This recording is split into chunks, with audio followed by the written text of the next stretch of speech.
Hello, good afternoon, everyone. Thank you for being here. It's a pleasure for me to be here. What do you think about the concept of this meet and the fact that they're trying to get this to become a regular part of the schedule, track and field schedule in this country? What's your view of this? I think this is absolutely amazing. For me, this is the best place almost in the world to compete. I'm in love with Hayward Field, TrackTown, USA, Eugene as a whole. It's just, the atmosphere is just always incredible here. And I think we really need to push to get more track and field in the US, but especially in Eugene. I think the University of Oregon has done an incredible job with Prefontaine, with hosting World Juniors now, the promotion for it, the facility, everything. Obviously, the only thing that's out of your control is the weather. But outside of that, I mean, I'm here today and it's absolutely beautiful. Nothing but smiles on my face. Such a warm welcome, such a warm feeling. I think track and field needs to be here, from here on out. I heard there's actual, I think 2019, an opportunity for World Championships to be here. And so I'm already putting my bid in, my push towards that. I think it would be incredible. So I think they're doing a wonderful job. Christian, you're one of the few athletes out there who's competed World Youth, World Junior, World Senior meets. You medaled as a World Youth actually, I think back in 2007, I think it was. Yeah, back when I was young. So tell us about your experience at the junior, youth and junior meets and how they benefited you in your career. Doing track and field at such an early age, well I guess 17, 18, was really the foundation of getting me that international experience. Obviously, when I made my team, my first team, it was almost a fashion show every day. I was wearing my stuff to school, I was wearing my stuff. It got to the point where my parents were like, take it off, wear some regular clothes, Everything besides church, I was wearing, my USA track and field stuff. But to have pride and to say that, you can represent your country on an international stage, it's just a feeling like no other.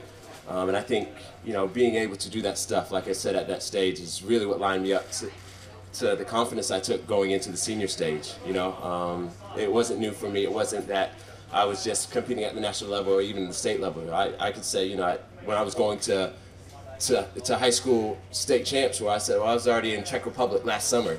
So to say that just kind of puts you mentally ahead of the other competitors, and I would advise everyone, at the younger age to just get that experience and get that exposure if possible. Having being based in the UK recently, what have you learned from that experience?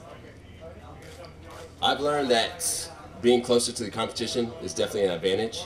Now it's only a train ride away. That's been a huge advantage for me when it comes to just recovery and being ready for the competition. I think also because I was at the University of Florida, and being in Florida, I was a little spoiled when it came to weather, and it became a disadvantage when I went to compete and it was a little cooler. I wasn't used to that. Being in England, it's the exact opposite. It's cooler more than it is nice, and so I think coming to a place like this, even if it's 60 degrees, 60, 70 degrees, well, for me, that's smoking, I'm in shorts and t-shirt all the time now because, what I train in now is a lot different. So I think a lot of those are advantages and disadvantages, but, I'm in Oregon now, and for me, is almost no better place to be. You ran some 400s earlier this season. What did you get out of stepping away from the runway and into the running track? Yeah. We're doing some 400 this year. I definitely got some butt lock. That's a little different than what I would normally get on the runway. So that feeling of being uncomfortable. But I think when it comes down to it, the endurance and the mental strength was one of the biggest things I got from running. It was just an opportunity that I couldn't miss. It's a trip to the Bahamas, first off. So obviously, who's not going to take advantage of that? And to run prelims and finals, again, to represent my country is something I don't take for granted.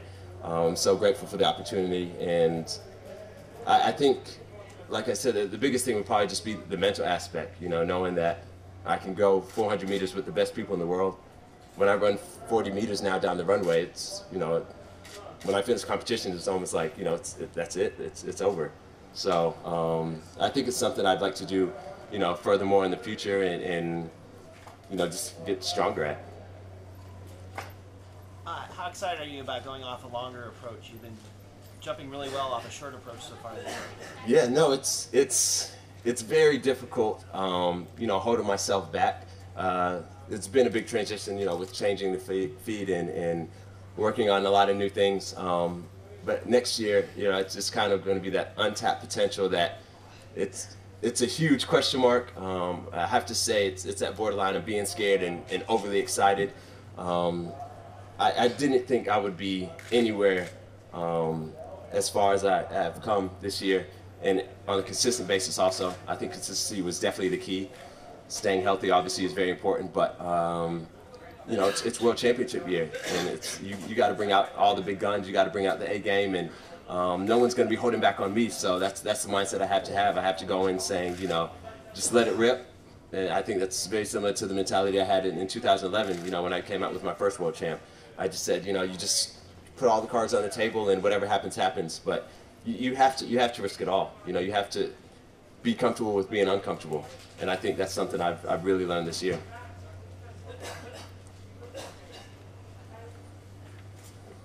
What is the advice to the junior athletes to be successful in the One of the biggest things I would say is just have fun. You know, I almost lost track of that a little bit. You know, you kind of get to that transition in college. You're in that team atmosphere, and it's so much fun to travel with the team, and you know, you're playing cards and you're goofing off and things like that. But then when you get to this, you know, the professional stage, you kind of lose that team atmosphere. You kind of lose that group mentality, and it's, you know, sometimes you can find yourself being in these foreign countries alone. You know, if you can get out and meet people and just truly just enjoy what you're doing day in and day out, I think that's one of the most important things you can take. So just staying focused on, you know, why you're doing it, because you truly love the sport. I think it's one of the most important things, and that's something I kind of got back to.